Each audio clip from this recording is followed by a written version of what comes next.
Bonjour à tous, bienvenue à l'Institut des Libertés pour un nouveau délit d'opinion.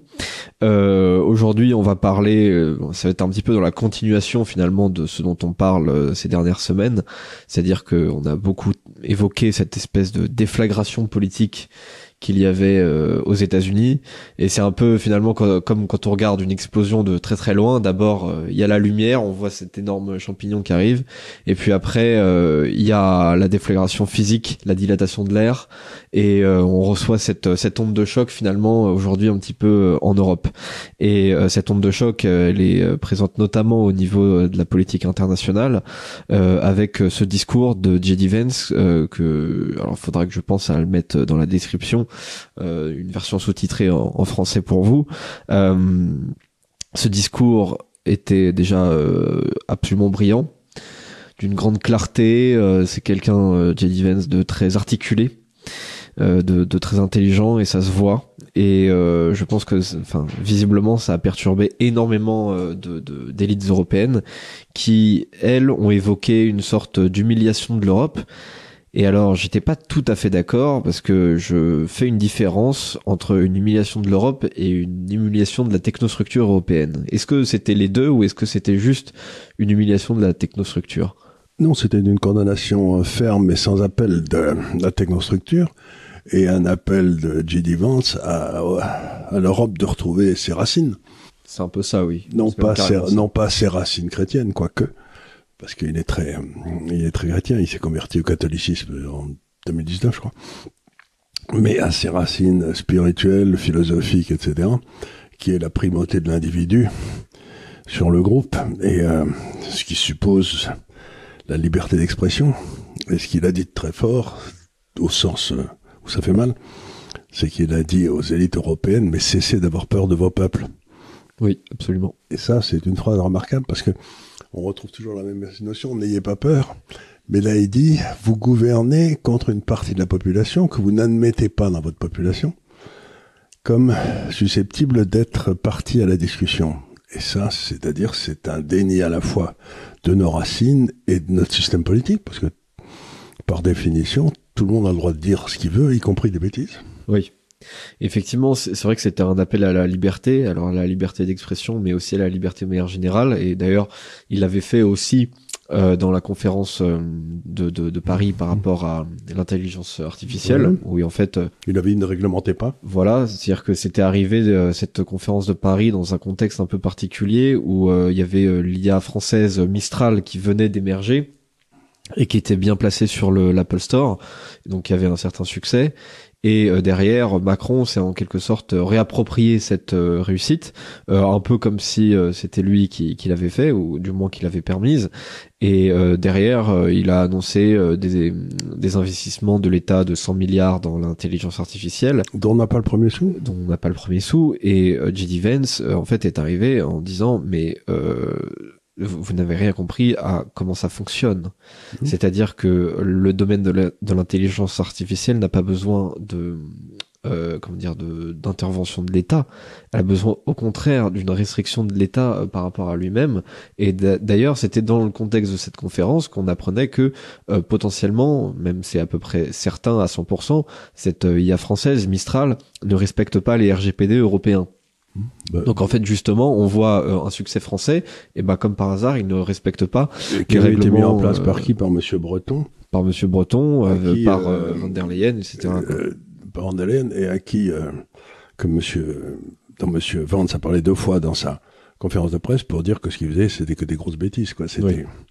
Donc il s'est flingué Breton de façon extraordinaire. Mais encore une fois, c'est pas pour me vanter.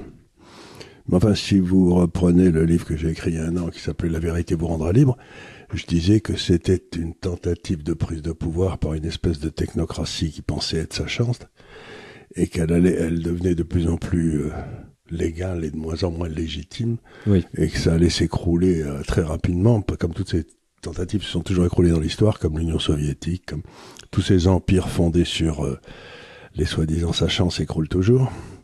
Et c'était ce qui est en train de se passer. Donc moi, je suis extrêmement... je t'expliquais il y a 1 an et demi que ça allait s'écrouler et que ça me rendrait très positif. Donc oui, c'est en train de s'écrouler, ça montre positif. Et ce qui est intéressant, c'est qu'on voit très bien qu'aux États-Unis, le woke est en train de se faire défoncer, il va plus y rester, quoi. Ceux qui soutenaient le woke sont tous ont perdu les élections de façon extraordinaire, et on se rend compte en plus qu'ils ne tenaient la presse, etc., que en pillant l'État, quoi. Oui, en plus, oui, tout à fait. C'était aux frais du contribuable, ouais. Donc, la question qu'on peut se poser, c'est, on a eu quand même un énorme impact du woke en Europe. Il y a beaucoup de gens qui l'ont soutenu. Et ces gens, quand on voit ce qui s'est passé aux États-Unis, l'ont-ils soutenu par conviction, auquel cas ce serait parfaitement honorable, et on a le droit de se tromper, hein, ou ont-ils soutenu parce qu'ils étaient achetés? Et achetés par qui? Et moi, ce qui m'intéresse aujourd'hui, c'est que, bon, on commence à voir les noms des gars qui ont été achetés aux États-Unis, le New York Times, etc. Bon, tout ça, ça a reçu beaucoup de pognon. On commence à se rendre compte que la corruption était absolument gigantesque aux États-Unis, très au-delà de tout ce qu'on pensait raisonnable. Oui. Maintenant, je voudrais savoir exactement les Cohen sur France Radio, etc., France Inter, etc. Est-ce qu'ils ont dit ce qu'ils pensaient, ou est-ce qu'on leur a dit de dire ça? Est-ce qu'ils ont été... Donc, ce que je me demande à tous mes amis américains, j'en ai quelques-uns quand même, qui sont près de ces premiers milieux-là, est-ce que je pourrais avoir la liste des gens qui ont touché quelque chose de USAID, vous savez, la machine, enfin, tout à fait. En France. J'aimerais bien savoir qui a touché des... Ouais, est-ce que la campagne de M. Macron, la première ou la deuxième, ont touché de l'argent? Est-ce que, apparemment, les grandes ONG de Soros touchaient des paquets de pognon? Oui, pareil, c'est toutes les fondations de Clinton. La fondation de Clinton, mais encore ça touche que les États-Unis. Oui. Moi, ce qui m'intéresse, c'est quels sont les gens en France. En France et en Europe qui ont bénéficié de ces trucs-là. Est-ce que Mme von der Leyen a reçu du pognon directement? Oui. Parce que maintenant, si vous voulez, c'est autant je considère, et je vais être très clair, si vous voulez, si ces gens pensaient vraiment que toutes les conneries woke, c'était le futur et tout, que c'était comme ça que ça devait être, par conviction, on peut avoir une discussion avec eux, leur essayer de montrer qu'ils se trompent, de leur montrer qu'ils se trompent, et ensuite faire voter les gens, et puis que le meilleur gagne, quoi. C'est la démocratie. Mais s'ils ont été achetés pour faire ça, ils n'ont pas du tout la même capacité à réclamer le droit de discuter, quoi. Bah, c'est clair. Mais pour moi, c'est ça la question, c'est est-ce que les ennemis que nous avons eu en face de nous étaient des gens honorables ou des gens achetés? Et s'ils étaient achetés par qui et pourquoi? Je pense qu'il y en a énormément qui ont été achetés. Alors, je n'ai pas la liste. Mais il faut l'avoir, il va falloir qu'on la sorte. Certainement, je pense que quelqu'un fera ce boulot. Et en plus de ça, ça sera pas Mediapart. Hein. Là, non, ça c'est clair. Bah justement, peut-être que Mediapart figure dans ces papiers-là. Oui, en plus de ça, jusque-là, on a vu que l'USAID, mais il y aura certainement d'autres trucs exactement du même acabit qui sortiront. Voilà. C'est pas impossible que le Pentagone aussi finance ce genre de choses. Mais par exemple, bon, on n'a jamais réussi à vendre nos avions Rafale à l'Europe. Ouais. Est-ce que c'est parce que ils sont moins bons que les F-35 ou j'en sais rien? Ou est-ce que c'est parce que les gars en face ont été achetés? Ah bah les gars en face ont été largement achetés, c'est clair. Oui, mais ça, ce serait... Donc quand ils... C'est presque... Même s'ils sont pas littéralement achetés, comment dire, c'est presque une sorte d'abonnement détourné à l'OTAN, quoi. Oui, mais ça, l'abonnement détourné à l'OTAN, mais là, ce qui m'intéresse, c'est est-ce qu'ils ont été corrompus eux-mêmes? Et si oui, où, comment, par où c'est passé, par quelle banque? Parce que c'est très facile de remonter tout ça. Hein. Oui, effectivement, oui. Donc moi, ce qui m'intéresse, c'est la responsabilité individuelle. Si ils peuvent dire, écoutez, je pense que l'Europe a besoin de l'OTAN pour se défendre, j'ai rien à dire. Mais si vous avez reçu du pognon... Oui. Des Américains et que derrière, vous avez la capacité de prendre ce genre de décision. Effectivement. Donc c'est ça qui me gêne beaucoup. C'est que tous ont soupçonné qu'il y avait un petit peu de corruption, mais les chiffres qui sont en train de sortir des États-Unis sont au-delà, mais à la puissance 10 de tout ce qu'on... C'est-à-dire que j'ai l'impression vraiment, quand je regarde les États-Unis, que depuis je sais pas combien de temps, ça a été gouverné par une bande de brigands qui pensaient qu'à s'en mettre plein les fouilles. Oui. Moi, je dis, en tout cas, on commence à avoir les preuves depuis les Clinton, mais je sais pas s'il y en avait avant. Mais la corruption semble avoir d'un niveau qui sont. Et ce qui m'embête, c'est que par exemple, là, on vous dit il y a des tas de gens, il y a 30 millions de personnes, 28 millions de personnes là, qui ont au-dessus de 100 ans aux États-Unis qui touchent des subventions de l'État. Bon. Parfois même de 150 ans. 150 ans, oui. Bon, mais ça c'est ridicule. Comme quoi, le système de santé américain. Pas aussi mal qu'on le dit. Mais c'est pas, ça me gêne, mais bon, c'est une bêtise. Mais est-ce que ces gens-là votaient? Ah bah peut-être en 2020, peut-être que ceux de 150 ans, ils ont tous voté pour Biden en 2020, on retrouve les mêmes. Mais c'est ça que j'aimerais savoir. Ouais. Parce que, en principe, si vous voulez, vous pouvez aller voter avec votre carte de la Sécu, quoi. Donc, parce que si vous êtes complètement corrompu, par exemple, dans un domaine, allez, vous vendez à Pfizer. Mais à ce moment-là, vous essayerez de corrompre d'autres gens pour que Pfizer reste au pouvoir. Vous voyez ce que je veux dire, que les gens... Donc, si la corruption, ça s'arrête nulle part, ça va partout. C'est-à-dire que si vous avez corrompu le système politique, vous allez corrompre le système social, vous allez corrompre le système économique. Et on n'a que du capitalisme de connivence partout et on n'a plus que des brigands. Ouais. Et c'est ça qui m'affole, c'est que je me dis, mais je disais ici aux gens, les États-Unis ont été capturés par une classe criminelle, mais c'est bien pire que tout ce que je pouvais penser. Par exemple, on se demande aujourd'hui s'il y a encore de l'or à Fort Knox, quoi. Oui, tout à fait. Donc je me dis, mais c'est fou, quoi. Mais si c'est comme ça chez eux, imaginez chez nous. Et puis c'est absolument généralisé dans la technostructure européenne. Déjà, en fait, il suffit de se balader, je pense, ne serait-ce qu'une fois dans ces bureaux. Et ça m'est déjà arrivé. Et en fait, on se rend pas encore compte, je pense, de l'ampleur de la machine, mais tous ces bureaux qui ne servent absolument à rien à part à faire des rendez-vous avec des lobbyistes, mais il y en a des centaines et des centaines et des centaines. Et il y a beaucoup plus de lobbyistes, je crois, qu'il n'y a de fonctionnaires à la commission. Ça m'étonnerait pas. Il y a beaucoup plus. Ouais. C'est-à-dire que vous vous rendez compte qu'à la commission, maintenant, c'est le rôle des parlementaires, c'est d'aller bouffer avec un lobbyiste qui lui présente, en quelque sorte, le projet de loi qu'il doit présenter au nom de l'industrie qui est en train de faire du lobby, quoi. Avec une petite enveloppe de cash, peut-être juste à côté. On retrouve chez quelques parlementaires grecs qui sont voilà, à droite. Ça peut arriver. Et donc, est-ce que nos structures de gouvernement, nos structures d'administration sont devenues telles que partout, vous avez une corruption, mais type tiers-monde. Et vous savez très bien que dans un pays, quand la structure administrative devient corrompue, la croissance s'arrête. Oui. Parce que s'il y a quelque chose qui marche très bien, c'est un indice de corruption avec la croissance. Oui, tout à fait. En fait, le marché est dysfonctionnel parce qu'effectivement, après, on a des énormes boîtes qui fonctionnent juste parce qu'elles ont des contrats de gouvernement, parce que le gouvernement est achetable. Et en revanche, derrière, vous pouvez faire avancer tout un tas de réglementations qui n'ont rien à faire. Mais qui empêchent vos concurrents de venir. Qui empêchent, tout à fait. C'est ce que disait ce bon Milton Friedman, là, oui. Il disait toujours, quand le pouvoir de l'État augmente trop, la première des choses qu'un homme raisonnable d'affaires, un homme d'affaires raisonnable d'affaires, c'est d'acheter le fonctionnaire. Parce que c'est quand même le meilleur investissement qu'il puisse faire. Vous achetez un fonctionnaire et puis hop, tout à fait. Vous pouvez ensuite régler le sort de vos concurrents, empêcher les importations, tout ça est parfait. Il y a quelque chose qui s'est pété à la gueule, je sais pas ce que c'est. Oui, je crois que c'est le livre derrière. C'est le livre derrière. Oui, il est tombé de sa chaise. Il en est tombé de sa chaise, pourtant on lui a expliqué tout ça là-dedans très bien. Donc oui, il y a eu une espèce de complot gigantesque qui était à la fois en disant moi je suis le type qui sait, donc je dois, mettons le type Attali, je dois gérer parce que je suis le plus intelligent. Mais je suis le plus intelligent, donc je me sacrifie pour le bien commun. Donc il est normal que j'ai quelques petites retombées quand même. Oui. Et qu'on me... Vous voyez ce que je veux dire? Tout ça, c'est dégueulasse. Oui.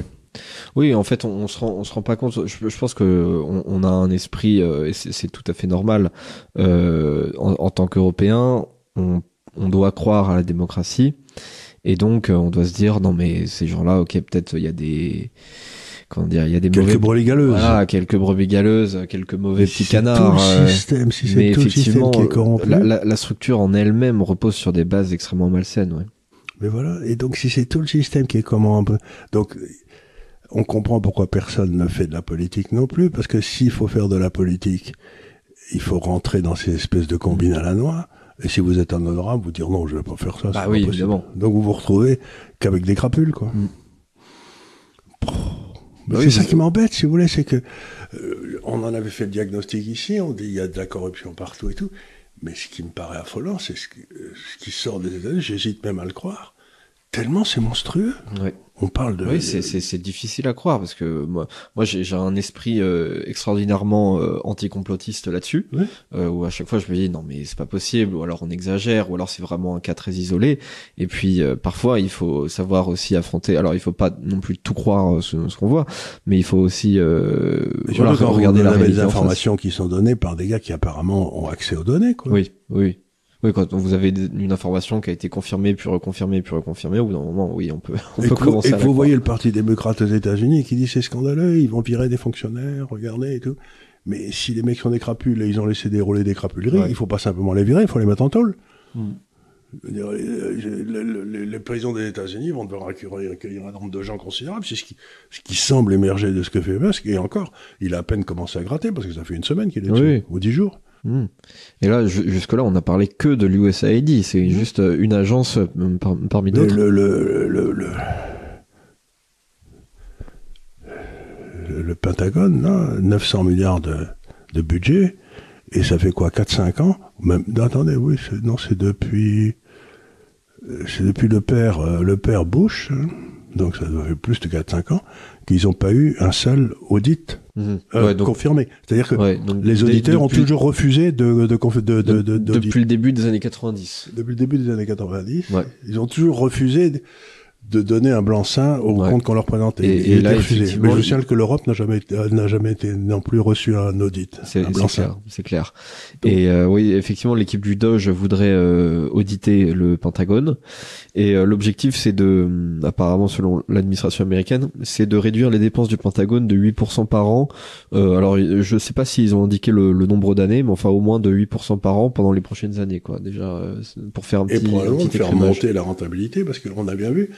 Clinton autrefois, il y avait 300 ou 400 sociétés qui faisaient des offres, des appels d'offres, répondaient aux appels d'offres du Pentagone. Et puis, Clinton avait demandé à ce que tout ça, il y en ait plus que 4 ou 5, ce qui favorise beaucoup quand même les ententes. C'est-à-dire que je me suis laissé dire qu'un truc qui coûtait $2000, un missile que vous tirez de l'épaule, était passé à 24 000 alors qu'il avait pas changé, quoi. Donc c'est-à-dire qu'il doit y avoir aussi, c'est-à-dire que quand les gens me disent des États-Unis dépensent pour 900 milliards, ils sont donc une armement pas possible. Je leur dis sauf s'ils le payent 10 fois le prix. Donc ils ont un armement de 90 milliards. Et ça expliquerait pourquoi peut-être ils perdent toutes les guerres, quoi. Il y a un peu de ça, oui, effectivement. Bah, il y a des avions qui coûtent nettement trop cher. 35 millions de dollars l'avion. Oui, c'est. Et oui, ça peut être descendu par un drone à 30 000. Donc ça va être des sociétés, Lockheed Martin en premier qui vont bénéficier de ce genre de choses. Mais même un certain. Raytheon. C'est incroyable. Donc, j'arrive, je regarde ça, je me dis, mais dans le fond. Nous, on a fait le diagnostic du capitalisme de connivence, de la corruption, etc. Mais on était très en deçà de la vérité. Enfin, je sais pas, encore une fois, j'attends les chiffres et tout, mais les premiers chiffres qui sortent sont ahurissants. Ouais. Et ça, d'ailleurs, vous aviez dit il y a quelques mois que l'administration américaine allait devoir faire au moins un écrémage dans son budget, alors que ce soit dans la santé ou que ce soit dans l'armement. Visiblement, alors je pense que dans la santé, ça va quand même avoir un petit peu lieu. Il y a tout de même Kennedy RFK, n'a pas commencé à bosser encore. Voilà, Kennedy, il est encore il est encore en vacances, ou alors il prépare je sais pas quoi. Mais là, effectivement, donc on vient parler de parler de la défense. Donc effectivement, là, c'est en route. Et d'ailleurs, ça ne veut pas dire que l'armée américaine sera moins efficace. Non, pas du tout. Voilà, elle peut être même peut-être beaucoup plus efficace tout en ayant moins de dépenses. C'est tout à fait possible. C'est toujours pareil. Ce qui compte pour un soldat, c'est son indépendance, sa capacité de raisonner par lui-même et d'avoir des bonnes armes. Ça fait 30 ou 40 ans que ce qu'ils disent en Russie. Nous, en Russie, on fait des armes pour gagner la guerre, et aux États-Unis, ils font des armes pour gagner de l'argent. Donc si vraiment aux États-Unis on a fait des armes pour gagner de l'argent, les guerres qu'ils ont déclarées partout sont mais complètement insensées, complètement immorales. Oui, effectivement. Ce qu'on va voir, je pense, dans les prochaines années, c'est un net recul de peut-être du nombre d'avions qu'on va avoir dans les différentes armées. Non pas que les avions sont totalement inutiles, mais que effectivement, si vous voyez, vous prenez, je sais pas, un F-35, vous prenez le coût d'un F-35, vous comparez l'efficacité que peut avoir au combat un F-35 par rapport au coût que représenterait l'équivalent, mais avec des milliers et des milliers de drones. Je pense que vous faites largement fois plus de mal. Et vous faites pas tuer le pilote. Et le pilote, il vous coûte la peau des fesses à former. Oui, aussi, oui. Donc, on voit exactement ce qu'on a vu au moment de l'effondrement de l'Union soviétique, c'est-à-dire un système où la tête s'est engorgée, prend tout le pognon, les gens en dessous deviennent de plus en plus pauvres, jusqu'au moment où les gens en dessous se disent « Mais qu'est-ce que je fais avec ces gars là-haut? Ils ont l'air de bien vivre et moi je vis comme un rat. » Et ce système est en train d'imploser exactement comme l'Union soviétique. J'avais dit l'empire du mal a été remplacé par l'empire du mensonge dans mon dernier livre. L'empire du mensonge, il est en train de s'écrouler sous nos yeux. Oui, tout à fait. Et par la vérité, encore une fois, la vérité est annoncée, ce qui dépensait vraiment, ce qui faisait vraiment du pognon. Et tous ces grands honnêtes hommes sont des crapules. Ouais. Les Clinton, qui reçoivent 80 millions de dollars de USAID, là, pour faire des repas gratuits en Inde ou je sais pas où, et il y en a que 1200 qui ont été servis, tout le reste du pognon est resté aux Clinton. Mais ces gens-là, les Clinton, ils devraient être enfermés au fond d'une prison. Je sais pas ce que vous en pensez, quand on donne 80 millions de dollars, c'est beaucoup de pognon, 80 millions de dollars. Ah oui, à une petite qui a jamais rien fait comme Chelsea Clinton. Et qui apparemment en aurait utilisé quelques-uns pour financer son mariage, selon toute vraisemblance. Et s'acheter une maison. Non mais... Oui, non, mais c'est des trucs, si je voulais. En fait, dans un premier temps, c'est très difficile pour le cerveau d'accepter cette réalité, si c'est véritablement confirmé. C'est-à-dire que c'est à vous dire, il y en a plusieurs qui ont évoqué cette information, et mon cerveau a encore besoin de confirmer cette information pour être vraiment sûr. Vous savez, quand Bokassa faisait ça au Centrafrique, on se disait quand même, ils sont pas sérieux. Ouais. Mais c'est pire. Ouais. De toute façon, en général, ce genre d'information, soit la réalité est pire, soit juste le récit initial est faux, mais c'est assez rare qu'il y ait autant d'informations sur des trucs complètement faux. Je sais pas. Donc, pour moi, c'est la révélation du cancer, normalement.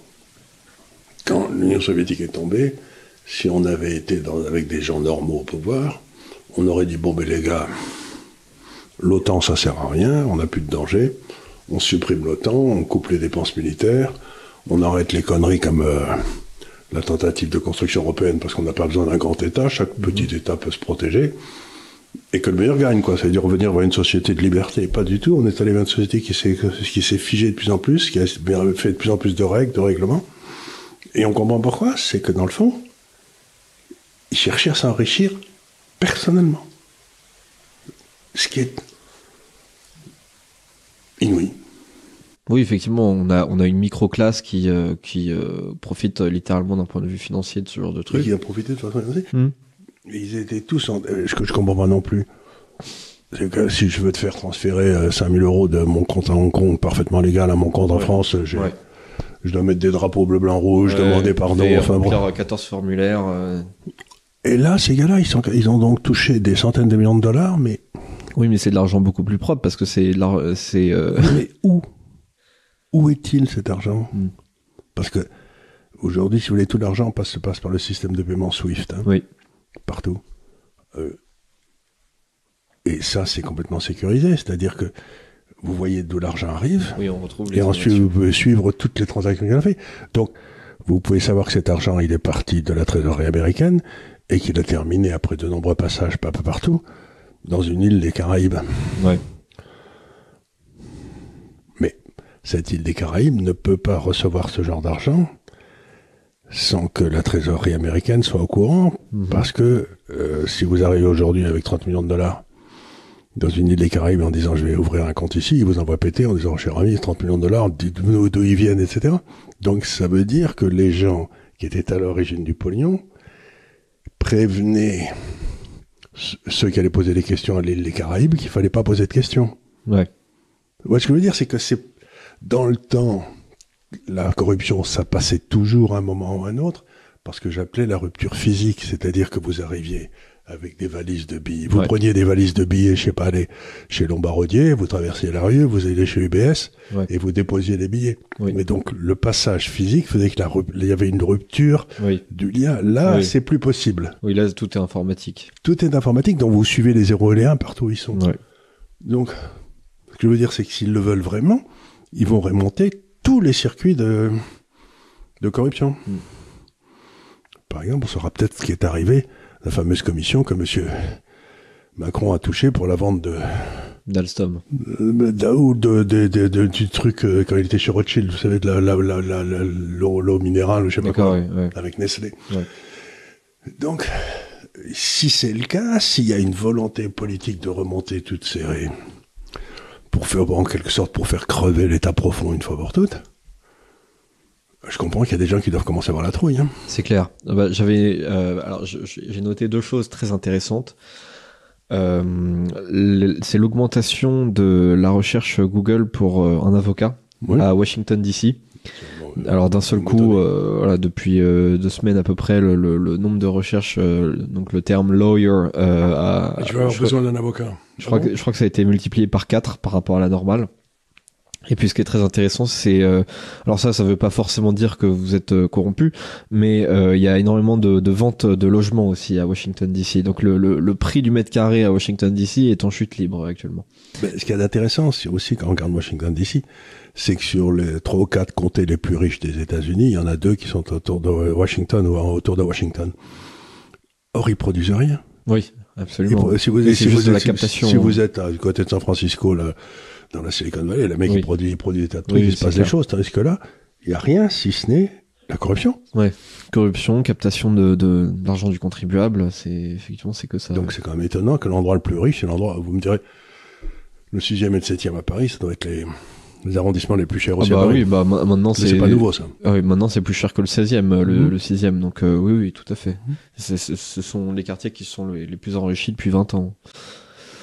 C'est bizarre. Hein. Tout à fait bizarre, effectivement. Est-ce qu'on a recherche de lawyers à Paris? Est-ce qu'on a regardé? Non, mais en même temps, pour l'instant, ils sont pas trop menacés par là jusque-là l'État profond à Paris, ça tient. La question, c'est si l'État profond, si les gens qui sont aux États-Unis veulent se débarrasser de l'État profond américain, ils vont vouloir se débarrasser aussi des filiales. Oui, tout à fait. Et donc, ils vont lâcher le morceau sur les filiales. Oui, tout à fait. Donc, les gens dans le 6e ou le 5e qui sont dans le coin, il faudrait peut-être bien de faire un peu gaffe et de commencer à prendre des billets d'avion. Et puis, ce qu'on voit, encore une fois, pour refaire le lien avec le discours de J.D. Vance, c'est que, alors Elon Musk, lui, évidemment, il est très concerné par ce qui se passe dans son pays, mais il s'intéresse aussi à ce qui se passe ailleurs, et notamment, donc, on avait parlé, bien sûr, de ce qu'il disait sur les grooming gangs au Royaume-Uni, le fait qu'il soutenait le parti Reform, donc de Nigel Farage, même s'il avait eu il a formulé une petite critique de Nigel Farage, mais il soutient quand même le mouvement, et il soutient aussi l'AfD en Allemagne, donc dont les élections vont avoir lieu au moment où on tourne cette émission dans quelques jours. Alors il s'est pas encore trop intéressé à la France, mais effectivement il s'intéresse à l'Europe. Le discours de J.D. Vance montre un soutien à cette démarche de Elon Musk. Donc effectivement, à mon avis, ils vont vouloir se débarrasser des filiales parce que actuellement, c'est les derniers soucis qu'ils peuvent avoir, c'est dans les pattes, c'est effectivement cette technocratie européenne qui essaye d'empêcher Washington de faire son jeu. Mais enfin, pour l'instant. Alors, on comprend que les Européens soient un peu déçus parce que depuis 30 ou 40 ans, ils faisaient toujours ce que leur disaient les États-Unis. Et maintenant, les États-Unis arrivent, quand ils ont de nouvelles élections, et leur disent, vous n'auriez pas dû. Oui, alors c'est effectivement. C'est vraiment dégueulasse. Vous êtes là tranquille, vous faites ce que le chef de la mafia vous dit de faire, et puis ensuite le type dit, il y a un nouveau chef de la mafia, là, maintenant. Oui. Vous allez passer par les armes parce que vous avez obéi au précédent. Oui. C'est ça quand on obéit à un chef plutôt que d'obéir à son peuple. c'est le genre de truc qui peut vous arriver, quoi. Ouais, tout à fait. C'est très intéressant. Ça faisait depuis plusieurs années, notamment avec Biden, mais aussi c'était déjà le cas avant, qu'il fallait suivre le chef américain. Et on n'avait pas le droit à la parole, d'ailleurs. Coûte que coûte. Donc, il foutait en l'air vos pipelines ou n'importe quoi, mais ça, il fallait pas en parler. Voilà. Et là, maintenant, depuis quelques semaines, les États-Unis sont non même plus un allié, mais on a l'impression que pour certains, ils sont même devenus un ennemi, quoi. Bah, ils sont devenus un ennemi des États profonds locaux Ouais, que les États-Unis eux-mêmes ont créés. Ouais. C'est assez rigolo quand même. Mais en même temps, je suis très content qu'ils le fassent. Mais je comprends que les gars, c'est comme le gars qui avait vendu son âme, je sais pas à qui, à Hitler ou j'en sais rien, et qui ensuite est désolé de voir que Hitler lui avait donné l'ordre, mais en de peau, il a perdu la guerre, quoi. Et donc ensuite, lui, il a des ennuis. Mais oui, il y avait une guerre entre le bien et le mal. Vous avez choisi le mal, vous avez perdu, et ben vous plaignez pas maintenant. Oui, bah c'est clair. En fait, c'est tout à fait logique, effectivement, que ce soit avant l'administration, c'était les États-Unis. Aujourd'hui, c'est toujours les États-Unis. Sauf qu'il y a eu une lutte interne vraiment très très puissante. Et qu'ils ont tout fait, les filiales ont tout fait pour que Biden soit élu. Ils ont tous poussé en faveur de Biden. Ils étaient tous pour Biden. Quand Trump a été élu, ils étaient désolés. Et tout, mais ils savaient. Hein. Avec Musk ou même avec le discours de Vance, tout simple. Là, il redécouvre le mot souveraineté et ingérence. Là, c'est formidable. Toute prise de parole d'un officiel du régime américain sur l'Europe est une ingérence en soi. Dès que Elon Musk fait un tweet, et Dieu sait qu'il en fait, c'est une ingérence. Pourquoi est-ce qu'il dort, celui-là? Alors franchement, je sais pas parce que il fait 42 trucs à la fois. J'avais vu une infographie sur les heures en moyenne sur lesquelles Elon Musk tweetait, et il y a à peu près que entre 2h et 5h du matin où il tweete un peu moins, mais sinon en dehors c'est vraiment impressionnant. Il doit dormir, je sais pas, 2 heures par nuit, ce mec. Oui, je pense que forcément, peut-être pas 2 heures, mais à mon avis il fait des nuits de 4 heures sans problème, hein. Parce que pour faire ce qu'il fait, à mon avis on est un peu obligé. Et derrière, donc le sujet que je voulais évoquer aussi, c'était l'Ukraine, puisque toute ce discours, il a eu de J.D. Vance, il a eu lieu à Munich, et que l'objet de la conférence de Munich, c'était un petit peu la situation de l'Ukraine, de la sécurité en Europe. De la sécurité en Europe. D'ailleurs, les gars faisaient dans la salle là où pendant le discours, ils tiraient tous des gueules de 2 mètres de long. Hein. Ouais. Ouais. Ils étaient pas joyeux parce que vous aviez là tout l'OTAN, tous les généraux, tout le personnel de Madame von der Leyen et tout, et ils ont dû se dire merde, qu'est-ce qui nous arrive, quoi. Ouais, c'est effrayant. Donc l'Ukraine, ce qui est en train de dire Trump, hein, qui est en charge, il dit écoutez les gars, ça va se régler entre Monsieur Poutine et moi. Oui, absolument. Et les Européens, j'en ai pas besoin, ils savent rien. Ouais. Et alors les Européens crient comme des putois, mais je sais pas ce qu'ils peuvent faire. Bah d'ailleurs, ils ont essayé de faire une conférence de Paris, une sorte de contre-conférence de Munich, sans les États-Unis. Il en est absolument rien ressorti. Enfin, c'est juste criant. Les gars, vous essayez de faire un truc, et quand vous voyez, en fait, ce qu'on voit, c'est que justement, les pays européens, et c'est compréhensible, ne sont pas d'accord entre eux. Donc, comment vous voulez qu'il y ait une voix de l'Europe si vous n'êtes pas d'accord entre vous? En ce moment, on revient toujours. Ce que nous a dit Trump, c'est que en termes pas voilés du tout d'ailleurs, c'est que la sécurité des Européens, c'était le boulot des Européens, et que lui, c'était plus son boulot à lui, donc il allait enlever ses troupes. Vous savez, c'est toujours ce que j'ai dit, dans un pays, il y a toujours une armée, si c'est pas l'armée du pays, c'est l'armée du pays d'à côté. Donc j'avais dit, l'Europe aura le choix entre la Turquie et la Russie. Ouais. Une fois que les Américains s'en iront, bon, il est tout à fait évident que les Américains feront ça arriver. Et maintenant, ça va être la Russie ou la Turquie. Il va falloir choisir. Mais est-ce que, selon vous, Trump veut vraiment mettre fin à l'OTAN, que ce soit de fait ou de droit d'ailleurs? Je crois que moi, l'analyse que je fais, je sais pas du tout si j'ai raison, bien entendu, parce que je suis pas dans ce cas-là, je suis pas dans sa tête. Mais pour moi, si les États-Unis voient la façon dont le monde évolue et ils se disent bon, la Chine ils vont gagner, là c'est bon pour des tas de raisons qu'on explique, bon. Donc il va y avoir le triangle qui va se créer entre la Russie, la Chine et l'Inde. Nous, à quoi on sert là-dedans? À rien. Donc ça va être la grande zone de développement. Notre flotte, elle sert plus à rien puisqu'elle peut être détruite par des trucs hypersoniques là en 5 minutes. Donc je vais faire mon but maintenant, c'est de faire la forteresse américaine. Ouais. Amérique du Nord, peut-être, avec Mexique et Canada, là. Peut-être Groenland, allez. Et puis, on se replie là-dessus, et on s'intéresse plus au reste du monde, il le fait brère. Ouais. Moi, je crois que on est en train d'arriver à l'étape suivante, qui est le grand isolationnisme américain. Et comme c'était leur tendance la plus profonde, mais que chaque fois ils auraient été amenés dans des guerres qu'on faisait entre nous en Europe, ils disent du coup, nous on va plus toucher à l'Europe parce que ça nous attend que des emmerdements. Donc, je crois que maintenant, il faut bien se faire de l'idée que je vois très bien ce qui va se passer en Asie. Bon. Je vois très bien ce qui va se passer aux États-Unis. En effet, ça me paraît jouable le coup.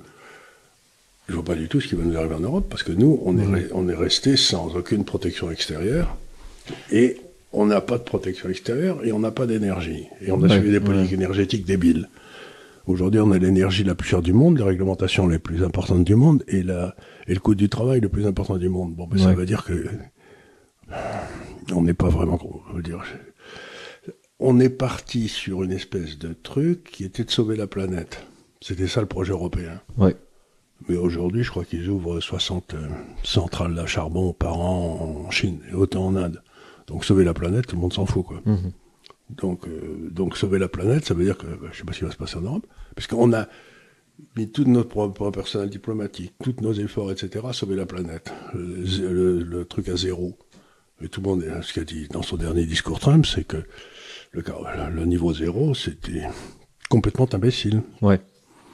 Et donc, Trump nous dit que notre démocratie, notre diplomatie est imbécile, les buts à long terme, c'est imbécile. Il nous dit, bon, ben maintenant, démerdez-vous, les gars, puisque vous êtes incapables de vous gouverner. Et en plus, tous les gouvernements, apparemment, sont corrompus. Ouais. Ouais, alors moi, j'ai une analyse un petit peu différente, mais il y a forcément un de nous deux qui aura tort, du coup. D'ailleurs, bon, après, je sais pas à quel degré lui représente véritablement la pensée de l'administration américaine, mais par exemple, ces derniers jours, là, quand on était à l'Arc à Londres, il y a eu une intervention de Mike Johnson, donc le président de la Chambre, qui disait que c'était pas dans les intentions des États-Unis d'abandonner en quelque sorte l'Europe. En revanche, je pense qu'effectivement, et ça c'est très très clair, il y aura beaucoup plus d'exigences venant des partenaires européens et peut-être un désengagement américain progressif à la lisière de l'Europe, c'est-à-dire peut-être dans les pays baltes ou en gros dans les pays qui peut-être ont rejoint l'OTAN après 1990.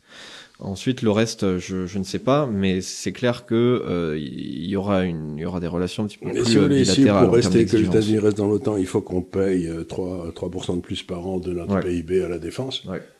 On n'a pas le premier sou. Ah, nous, non, c'est clair. On peut pas. C'est clair. On peut pas. Donc, les Américains nous disent, bon, ils peuvent pas mettre 3% dans la défense, ils ont pas de jeunesse, ils ont pas de soldats, ils ont rien. Je crois que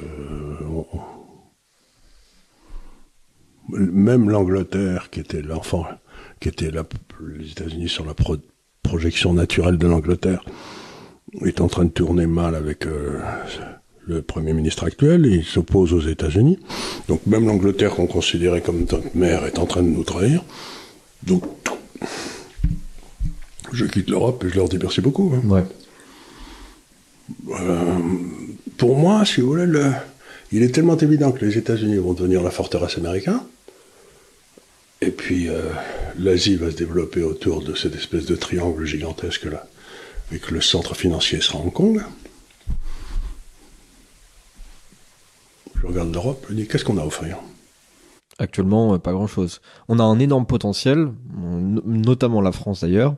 On est encore capable de créer des trucs incroyables, malgré justement toutes ces réglementations européennes et énergétiques, parce qu'on a une énergie très chère. Ce que vous dites est intéressant, c'est-à-dire que on a des possibilités de s'en sortir à chaque niveau national. Oui, effectivement. Mais il n'y a pas, dans la structure européenne actuelle, on s'en sort pas. Et par exemple, je pourrais très bien voir que l'Europe s'organise autour de deux concepts, la renaissance de l'Autriche-Hongrie pour nous protéger contre les Turcs et contre les Slaves, ce qui a été le rôle de l'Autriche-Hongrie pendant 400 ans, quoi. Mm-hmm. Donc on refait une alliance militaire qui va aller de Munich à la Pologne, en passant par la Tchécoslovaquie, et voilà. Et l'Autriche, ouais. L'Autriche, Et bon, la Hongrie. vous refaites l'Autriche en Hongrie quand même. Bon, ça peut avoir une alliance militaire, là ils peuvent se dépatouiller. Et puis la France, l'Italie, l'Espagne et la Grèce montent un système de verrouillage de la Méditerranée. Ouais. Donc on aurait 2 alliances militaires, l'une maritime, l'autre terrestre. Oui, avec des objectifs très différents. Des objectifs différents, mais ça serait jouable. Mais dans la structure actuelle, rien de ça là n'est faisable. Oui, effectivement. Ouais. Donc il faut que l'Europe politique disparaisse pour qu'on puisse créer ces alliances qui nous sont utiles. Oui, effectivement. Enfin, plus le temps passe, plus cette Europe technocratique se trouve être l'ennemi ultime des citoyens européens. C'est-à-dire, en fait, ça nous empêche totalement de s'en sortir. Et même de leur défense, même de leurs intérêts, c'est-à-dire qu'ils ne respectent pas. Ils ont décidé de sauver le citoyen monde. Mais manque de peau, il est pas en danger d'abord. Ouais. Et puis ensuite, le citoyen monde, il leur a rien demandé. Donc pour moi, c'est l'écroulement, c'est ce qu'on a souvent dit, de la structure administrative qui a été mise en place par les Américains après 45. Vous savez, c'est mon cycle de 70 ans. Là. Il y a 70 ans de stabilité, 30 ans de merdier. Ouais. Bon, c'est qu'une accélération de plus dans les 30 ans de merdier, quoi. Ouais, effectivement. Et donc, espérons qu'il y a quelques hommes de génie qui vont se lever en France ou en Europe pour dire, bon, c'est cette direction qu'il faut prendre, mais... Ouais. Mais c'est vrai que on a l'impression que y a pas énormément il y a pas un énorme réveil politique à l'intérieur du pays, et que si changement il y a, et certainement ça va devoir arriver, ça va peut-être plus venir de conditions extérieures, c'est-à-dire qu'en fait finalement on sera obligé de s'adapter à une nouvelle réalité, tout simplement, que vraiment un choix où justement on prend d'assaut la réalité. On va voir aussi quels sont les gens qui vont être déconsidérés complètement par l'histoire de corruption, là. Oui. Ouais. Et parce que ceux-là, ils auront plus droit à la parole, si vous voulez. Oui, tout à fait. Comme les gars qu'on a pris en 45 qui avaient aidé Pétain, c'est clair que Musk est en conflit évident avec la Commission européenne. Oui. Il y a un moyen très très simple de démonétiser la Commission européenne. C'est de montrer qu'elle est corrompue. C'est de montrer qu'elle est corrompue, puisque si elle l'est, venant de fonds américains, ils auront la capacité de le prouver.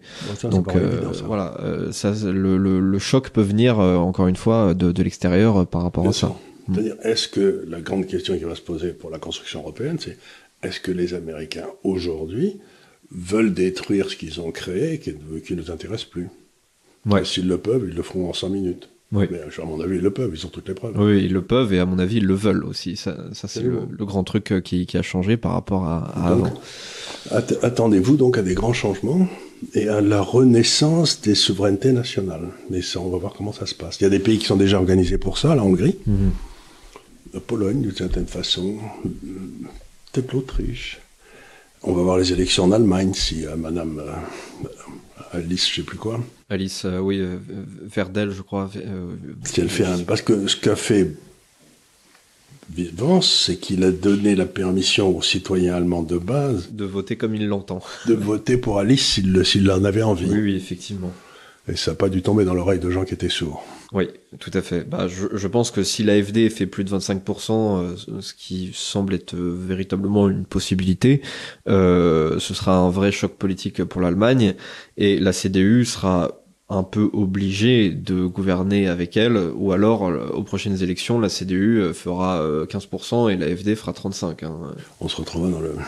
Et c'est là où on se rend compte que la stratégie du Rassemblement national suivie par Mme Marine est complètement débile. C'est au moment où le monde allait vers les idées de son père qu'elle a décidé de partir de la conquête de l'ancien monde. Ouais, c'est un peu ça. C'est d'une tristesse.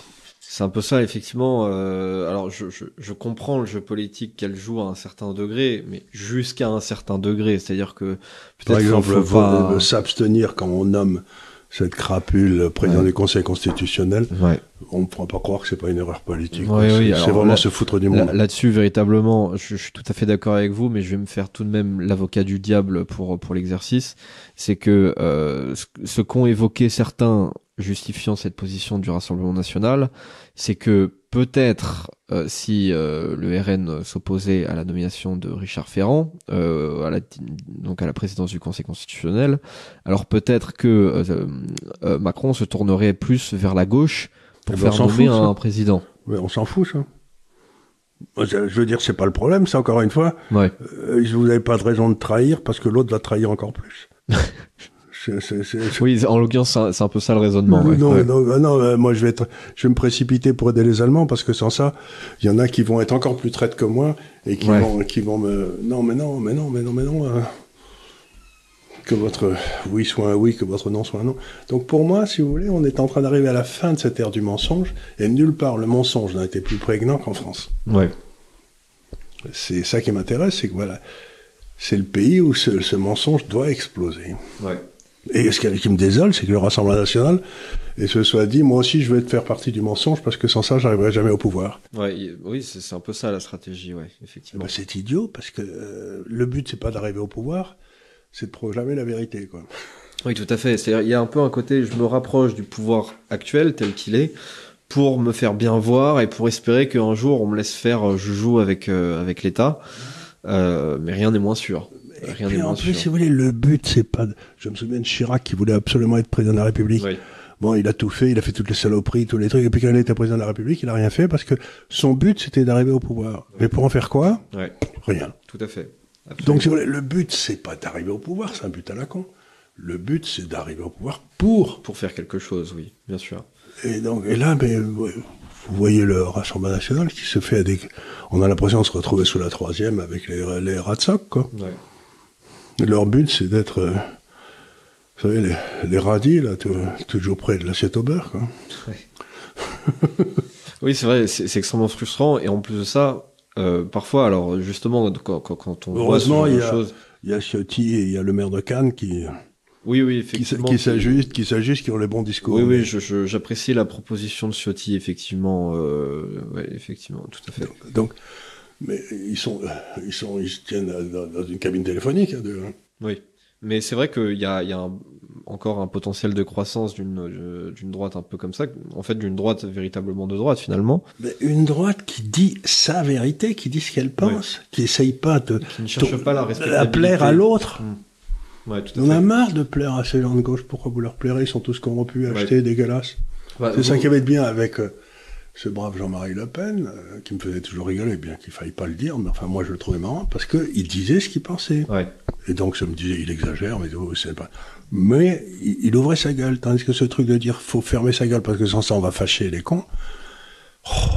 Ouais, il y a un concept que vous appréciez beaucoup, qui avait été développé par Nassim Taleb, c'est le concept d'antifragilité, et je pense que ça existe aussi dans la politique, c'est-à-dire que lorsque l'on construit toute sa solidité sur le fait de plaire en fait à l'adversaire, on est très fragile parce que dès que l'adversaire décide véritablement de vous tailler, il y parviendra parce que vous êtes fragile par rapport à ça. Et puis surtout, il peut porter un jugement de valeur en disant non, j'accepte pas vos avances parce que la grenouille à trois pattes de l'étang de Berre, vous ne saisirez pas de la sauver. Donc ils trouveront toujours une façon de vous déconsidérer. Oui, tout à fait. Tandis que si vous étiez avec Madame Thatcher, elle disait la grenouille à trois pattes de l'étang de Berre, j'en ai rien à cirer. On l'a très bien vu. L'exemple parfait, c'était les dernières élections législatives où globalement le RN avait été un peu laissé tranquille par les médias en termes de diabolisation. Voilà, ils en faisaient pas des caisses. Et puis d'un seul coup, il y avait les élections législatives. Et là, ils ont senti qu'il y avait véritablement un enjeu, une capacité du RN à arriver au pouvoir. Donc là, d'un seul coup, ils sont vraiment mobilisés. Et là, la propagande était absolument massive. Et on a retrouvé l'arc républicain et toutes ces conneries. Ouais, absolument. Donc... Et ça, pour le coup, Trump, c'est l'exact inverse de ça. Trump, c'est je vous déplais et allez vous faire voir. Voilà. Je vous déplais, mais ça fait rien. Vous avez ce que disait Madame Thatcher. Elle disait je suis au pouvoir. Si vous n'êtes pas d'accord avec moi, il y aura des élections, vous voterez contre moi et vous me battrez. Mmh. Donc je ne cherche pas à vous plaire, je cherche à gouverner. Et elle a été élue une première fois, puis réélue 2 fois, ce qui était à peu près sans exemple dans l'histoire britannique jusque-là. Donc ce que j'essaie de dire, c'est quand est-ce que les gens, comme le Rassemblement national, vont-ils décider de gouverner pour leurs idées, en mettant leurs idées devant et c'est le fait qu'ils ne le fassent pas me fait penser qu'ils n'en ont pas. Oui, effectivement, ouais. Effectivement, on ne sait pas exactement aujourd'hui quelles sont les idées du Rassemblement national. Il y a une sorte un peu de gloubi-boulga. Sur l'immigration, c'est pas très même bien. sur l'immigration, finalement, l'immigration, c'est un peu le socle à la base du vote Rassemblement national, et c'est tellement évident que finalement, ils n'en parlent plus tellement. Pour éviter aussi justement de remettre une pièce dans le jukebox de la diabolisation, mais à continuer comme ça, juste vous allez continuer à perdre, et même, en fait, on peut perdre tout en étant élu, tout en étant au pouvoir. Oui, parce que si vous arrivez au pouvoir et que vous pouvez rien faire, ouais. Vous avez perdu de fait. Vous avez perdu de fait. Donc voilà. Écoutez, donc c'est intéressant parce que cette espèce d'éclaircissement géostratégique des États-Unis qui ne peuvent plus financièrement s'occuper de l'Europe. Ouais. Ça va forcer en fait l'Europe à entrer dans des gros changements politiques. Voilà, parce que ouais, pour nous c'est une très bonne chose. Pour moi, ça me paraissait évident. Pour des tas de gens, ça les a surpris. Mais maintenant que c'est acté, le projet européen perd toute validité. Bien sûr. Parce que si vous faites une armée européenne, qui aura le droit d'appuyer sur le bouton de l'arme nucléaire française? Un Français? Ou un général, je sais pas quoi, autrichien? Allemand ou autrichien. Ouais. Qui serait le général de l'armée européenne? Il n'y a pas d'armée européenne. Il y a une armée française, il y a une armée... Mais il n'y a pas d'armée française, il n'y a pas d'armée européenne.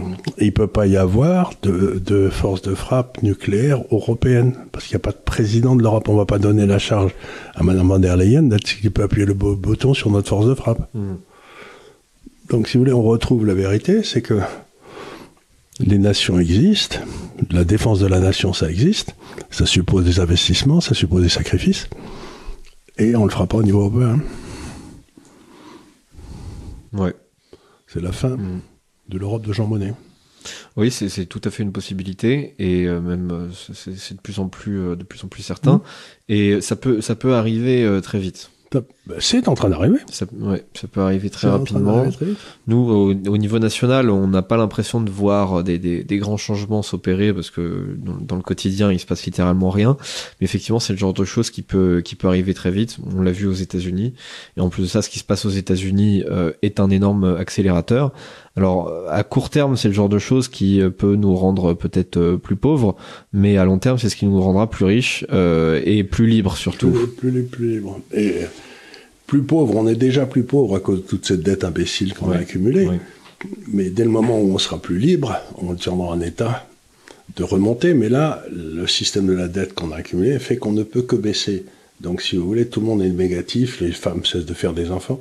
Mais dès le moment où on redevient libre, eh bien, la situation s'améliore, et à ce moment-là, la vie reprendra son cours. Ouais. Mais pour l'instant, on est dominé par la mort. Ouais, effectivement. C'est effrayant. La mort, l'euthanasie, je vois qu'il y a une grande étude qui est sortie qui disait que faire l'euthanasie, si on faisait l'euthanasie, ça économiserait, je sais plus, 1,7 milliard d'euros, je sais pas quoi. J'ai dit, mais quels sont les connards qui ont fait cette analyse? Oui, ça doit être un copain d'Atali, quelque chose comme ça. Mais... Et comment, je veux dire, c'est encore une marchandisation extraordinaire, parce que comment pouvez-vous penser que des enfants qui n'ont plus accès à leurs grands-parents, les grands-parents, ça peut être très important pour les enfants, pour les petits-enfants, c'est très important, paraît-il. Alors, on fait des économies parce qu'ils n'ont plus accès à leurs grands-parents. Mais on ne sait pas ce que ces enfants vont faire s'ils n'ont pas eu accès à leurs grands-parents. Ce que je veux dire, c'est comment mesurer ça? Ils sont complètement cons avec leur PIB, leurs économies. Ils adorent mesurer des trucs... Le coût de la sécurité sociale, mais... Ouais, je crois que j'avais vu un truc tout à l'heure, c'était, je crois, je sais plus si c'est la Banque de France ou je sais plus peut-être l'INSEE, qui avait déjà mesuré le déficit de l'État français pour 2045. Alors j'ai vu le mec. Formidable. Ils sont très très utiles. Hein. On comparera ça avec les chiffres réels, je pense. Ça promet d'être intéressant, parce qu'à mon avis... J'ai vu un budget présenté depuis 50 ans que j'en vois, qui n'est pas été présenté en réduction de 3 ans plus tard. Oui, à chaque fois, évidemment, 3 ans plus tard. Donc, il faut sortir du mensonge. La démocratie ne peut marcher que si les gens pensent que ceux qui sont au pouvoir leur disent la vérité telle que eux l'aperçoivent, mais parce que là, tous les gens pensent que les gens au pouvoir leur mentent sciemment. Donc, on ne peut pas les croire. Oui. Et ça, c'est dramatique. C'est vraiment le truc de l'Union soviétique. Ils savent qu'ils mentent. Nous savons qu'ils savent. Ils savent que nous savons. Et pourtant, ils mentent. Ouais, tout à fait. Donc, il faut sortir de ce putain de mensonge. Ouais. Effectivement. Une fois pour toutes, la vérité vous rendra libre, j'ai envie de dire. Et Vance, il en est sorti. Ouais. Il a dit, je vais vous dire la vérité. Et non seulement il en est sorti, mais il va peut-être nous permettre d'en sortir aussi.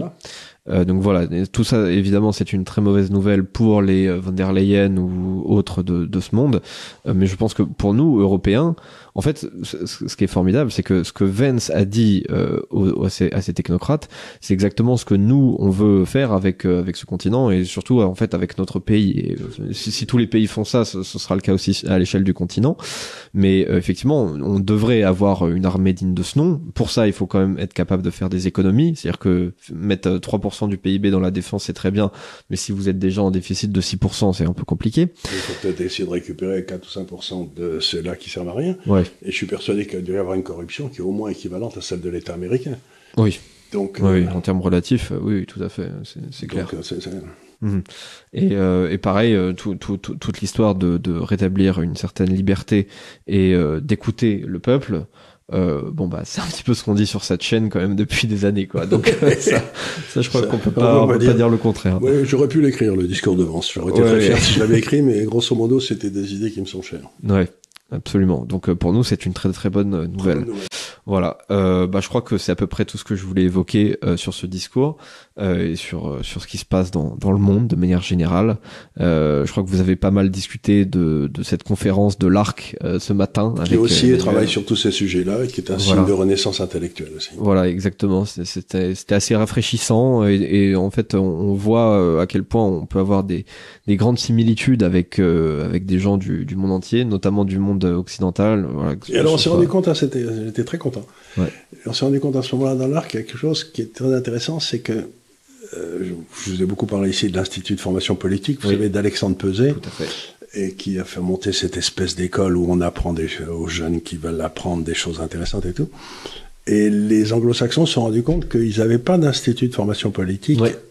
En dehors qu'on était les seuls à l'avoir. Ouais. Donc il y en a beaucoup qui demandent en ce moment à Alexandre de les aider à fonder un institut de formation politique au Canada, un autre en Hongrie, un troisième. Donc on se rend bien compte que ces rassemblements internationaux, ça permet à des idées qui semblent bien marcher dans un pays d'être piqué par le pays d'à côté. Tout à fait.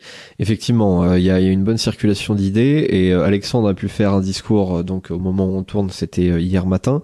Donc nous on avait toute la délégation française, on avait notre petit carré dans le public, donc on s'est bien fait remarquer. Je pense qu'on fait du bruit. Je pense qu'on a été la délégation de toute la conférence la plus bruyante, très clairement. Je pense que les gens ont plutôt apprécié, ils ont aimé cet enthousiasme, surtout peut-être venant de Français. Et effectivement, il a fait un très bon discours qui en fait encourageait à l'action parce que ce que fait l'Institut de formation politique, c'est vraiment très important. Et si jamais il y a notamment des jeunes qui nous écoutent et qui sont intéressés pour faire des petits week-ends de formation et rencontrer d'autres jeunes un petit peu comme eux qui ont envie d'avoir des projets pas forcément politico-politiques, mais on va dire en lien avec la défense de leurs idées de manière générale, et effectivement, je vous renvoie en fait vers l'Institut de formation politique. Voilà, tout simplement. Je crois que j'ai pas grand chose d'autre à dire. Voilà.